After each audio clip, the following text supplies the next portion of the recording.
Hello and welcome back to Fat City Vinyl. I have something a little different for you today. This is an entry to James Griffiths' 100 subscribers contest. Congratulations, James. Well done. You've achieved 100 subscribers in a very short period of time since you started making videos for the YouTube vinyl community.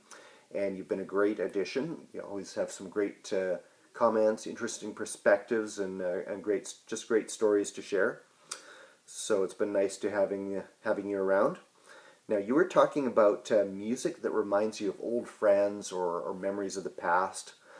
So I was a bit flummoxed at first. I didn't know what I would come up with. The music I collect now is more either new to me, or it's just genres that I don't have that kind of, I wasn't into it, those kind of formative years to form those kind of memories with, if that makes any sense. Plus I have kind of a uneasy attitude towards nostalgia as it relates to music anyway. It used to sort of bug me when you'd walk into a store and the songs that you remember from high school are now Muzak playing in the background while you shop. It was like they were kind of cheapening those memories that music is so powerful at creating and helping you revisit years down the road. But that's kind of another topic. So going back to music that relates to memories that I have, I'll show a few records that some of you that follow my videos might be surprised I have in my collection, but here they are. Now, when I was very young in grade school, there was a kid I used to be friends with, and honestly, I can't even remember his name anymore, but he was a massive Kiss fan. It was that era when they were at the height of their popularity. So this group will always remind me of him. Kiss Destroyer, that's one I have. Now, I hated this group for years. I would go to this guy's house and he had every record, more records than I had ever seen in my life. He must have had everything they'd ever put out, posters, paraphernalia, just everything. His room was like a shrine to this group. And somehow along the way, I didn't have a falling out with this kid or anything, but for some reason I got into to hating that group. I don't even know why. Years and years later, when I started collecting vinyl, I found a couple of their records, like that one, for cheap and checked them out, and they were kind of fun. Silly, but fun. But anyways, the next kind of major friend I had was named Peter, and we had actually met in Sunday school in the same church as kids. Kind of that preteen, early teen years, we were pretty close, and going into teen years. After a little while, we moved away. Not really geographically that far, but when you're a young teen and you don't have access to a car, it's a big distance. But we kept in touch through letters and stuff. No email then, and hung out on weekends when we could. And this is one that I definitely remember experiencing with him, The Breakfast Club. We saw that movie in the theaters when it was new. I can still remember that Simple Minds song, Don't You Forget About Me, coming on at the very end, and just the feeling of that moment. And he had also given me this record for one of my birthdays, Eurythmics, Sweet Dreams, 1983. This is the very same copy I got for my birthday back then, still have it. He and I hung out for several years, I guess, there. We were pretty close. Then kind of drifted apart for various reasons. Tried to reconnect a couple of times later on, but didn't really take. So that was that.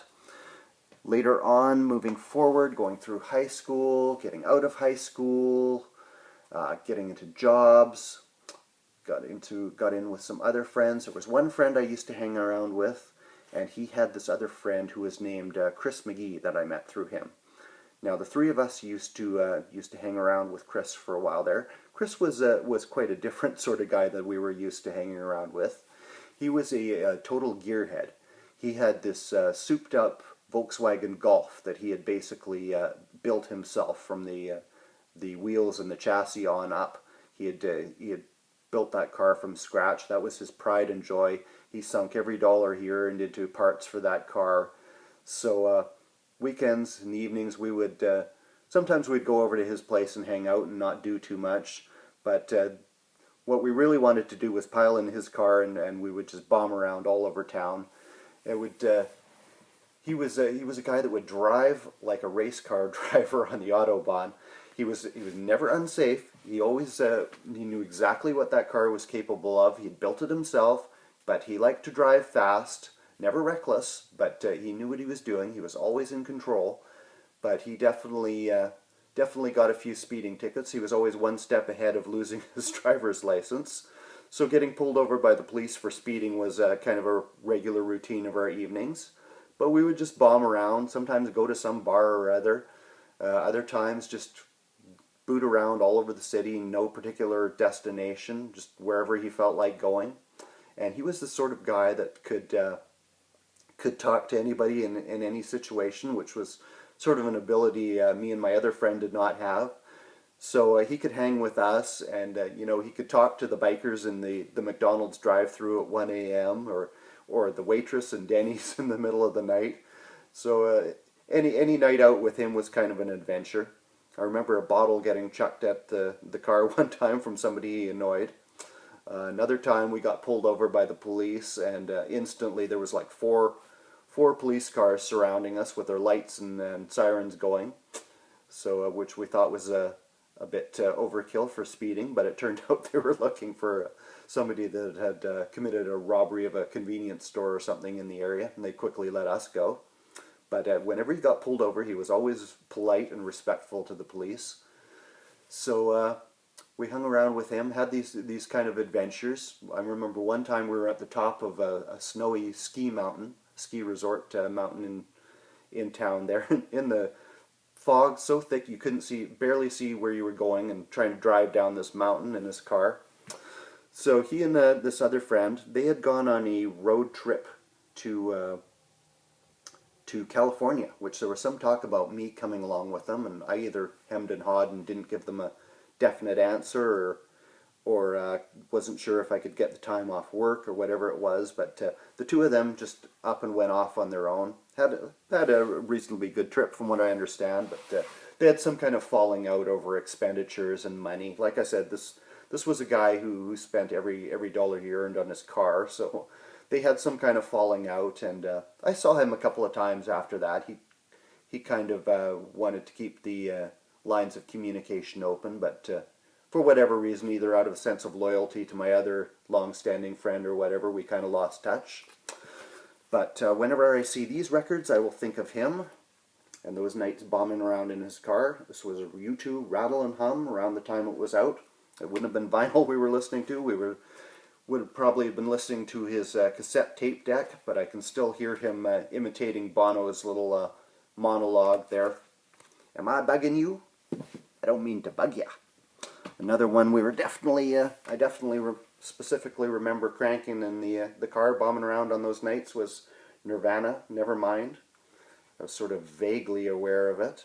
I remember looking at it and wondering, territorial pissings? What is up with this group? So those were some fond memories of the adventures I guess you have at that age, early 20s. But once you get older and start your own family, those kind of opportunities for those musical memories kind of dwindle. And my own interest went in a different collecting direction than any other friends that I had at the time that had a more casual relationship to music.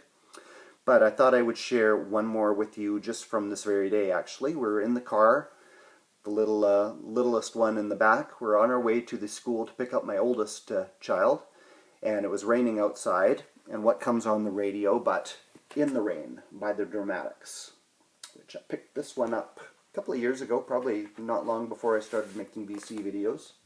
That is on Volt, and it has that terrific song In the Rain with that wonderful production technique and the reverb on that.